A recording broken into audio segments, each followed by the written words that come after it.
Hello বন্ধুরা, কেমন আছো? আমরা তো বেশ ভালোই আছি। তো দেখতেই পাচ্ছ আজকে চাল নিয়ে চলে এসেছি। আজকে হবে তেলের পিঠা, হবে আজকে তেলের পিঠা করবো আজকে। তো এই দেখো, চাল ভিজিয়ে রেখে দিয়েছিলাম, ভিজিয়ে একটু শুকিয়ে নিয়েছিলাম। তো বুঝতেই পারছো চালগুলো দেখে। তো এবার আমি চালগুলো কুটে নেব।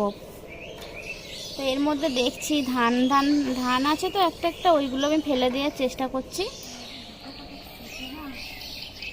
দিতে হয়। আমি চালগুলো এবার হামালদস্তিতে কুটে নেব। এই দেখো, চালগুলো দিয়ে দিচ্ছি হামালদস্তির মধ্যে। তো এখানে আমি 2 গ্লাস চাল ভিজিয়েছিলাম।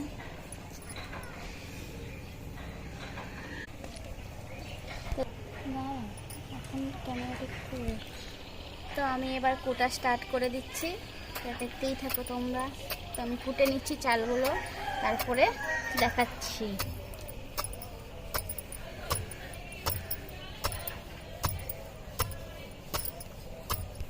আমি তো একটা ভালো করে কুটতে পারি।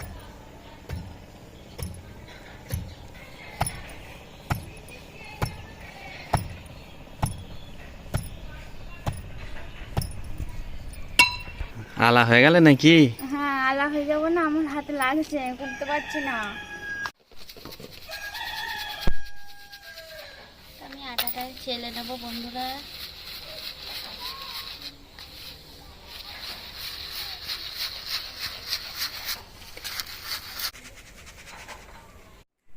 বন্ধুরা, আমি আজকে তোমাদের এখানে দেখাবো তেলের পিঠা কি করে বানাতে হয়, পুরো প্রসেসটা দেখাবো। চলো এসো।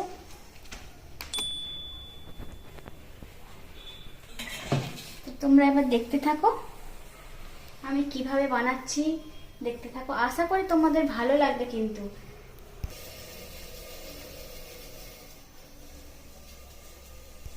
বন্ধুরা, আমি এই তেলের পিঠেটা বানানোর জন্য যে যে উপকরণগুলো লাগবে, প্রথমেই হচ্ছে আমাদের আটা।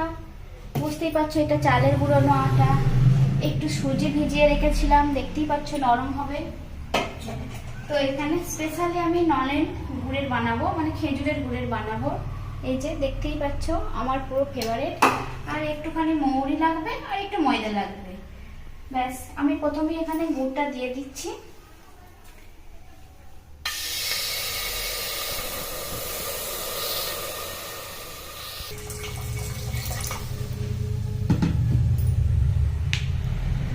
নিয়ে আসো।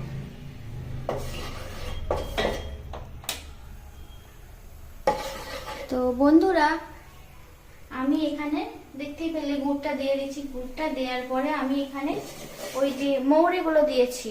মৌরিগুলো খুব কমই দিয়েছি, আর একটু সামান্য আমি একটু লবণ দিয়েছি। অনেকে মিষ্টিতে লবণ খাই না, তবে আমি একটু দিই, এটাই। এইভাবে আমি নেড়ে নেবো এটাকে, মানে আটা আটা তৈরি করে নেবো। এটা কতক্ষণে আটা আটা হয় এভাবে নাড়তেই থাকবো। আর এটা যা স্মেলটা বেরোবে না এভাবে নাড়তে নাড়তে।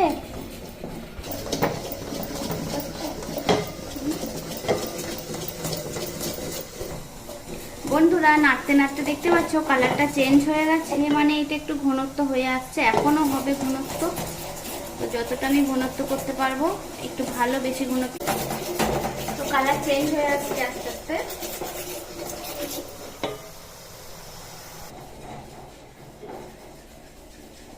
হয়ে গেছে। তো আমি প্রথমেই সুজিটা দিয়ে দেবো। প্রথমেই সুজিটা দিয়ে দিচ্ছি।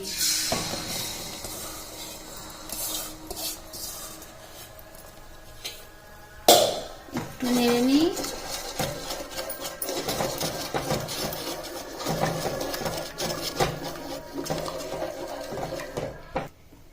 চালের গুঁড়িটা দিয়ে দেবো। এইভাবে নাড়বো, দেওয়ার সাথে সাথে নাড়বো। তো এবার আমি কিছুটা ময়দা দিয়ে দেবো। বাকি আটাটা দিয়ে এইভাবে আস্তে আস্তে মেখে নেবো। মানে একটু একটু, মানে গরম জল বসিয়েছি, গরম জল একটু একটু দেবো। আর এই শুকনো আটাটা দিয়ে দেবো, একটু একটু নেড়ে নেবো। গরম জলটা দিয়ে ঢালছি, ঢেলে ব্যাটারটা একটু একটু করে ঢালতে হবে। তারপরে আমি মাখতে থাকবো ব্যাটারটা, আর একটু একটু জল দেবো। দেখো বন্ধুরা, ব্যাটারটা রেডি।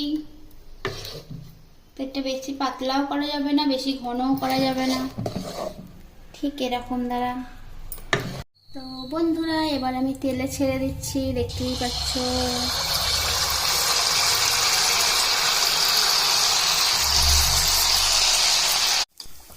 দেখেছো বন্ধুরা, নিজে নিজে ফুলে উঠে পড়বে, এক পিঠটা হয়ে যাবে, তারপরে আমি উল্টো পিঠটা এইভাবে আস্তে করে দিয়ে দেবো, মানে উল্টিয়ে দেবো।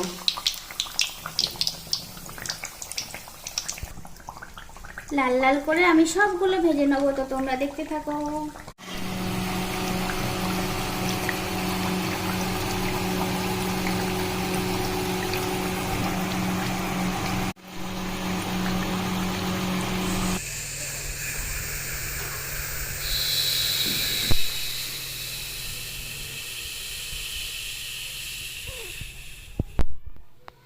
বন্ধুরা, আমার তেলের পিঠে মানে পাখান আমরা বলি, ওই পিঠে আমার রেডি হয়ে গেছে। তো দেখতেই পাচ্ছ কেমন হয়েছে, অবশ্যই কিন্তু কমেন্ট করে জানাবে। আর চলে এসো খাবে, কে কে চলে এসো তো খাবে, কমেন্ট করে একদম জানাতে কিন্তু ভুলবে না। লাইক, কমেন্ট, শেয়ার, সাবস্ক্রাইব, ঝটপট সাবস্ক্রাইব করে নাও তো তোমরা, ঝটপট সাবস্ক্রাইব করো। আর ফেসবুক থেকে যারা দেখছো অবশ্যই কিন্তু ভালোবাসা দিতে একদমই ভুলবে না।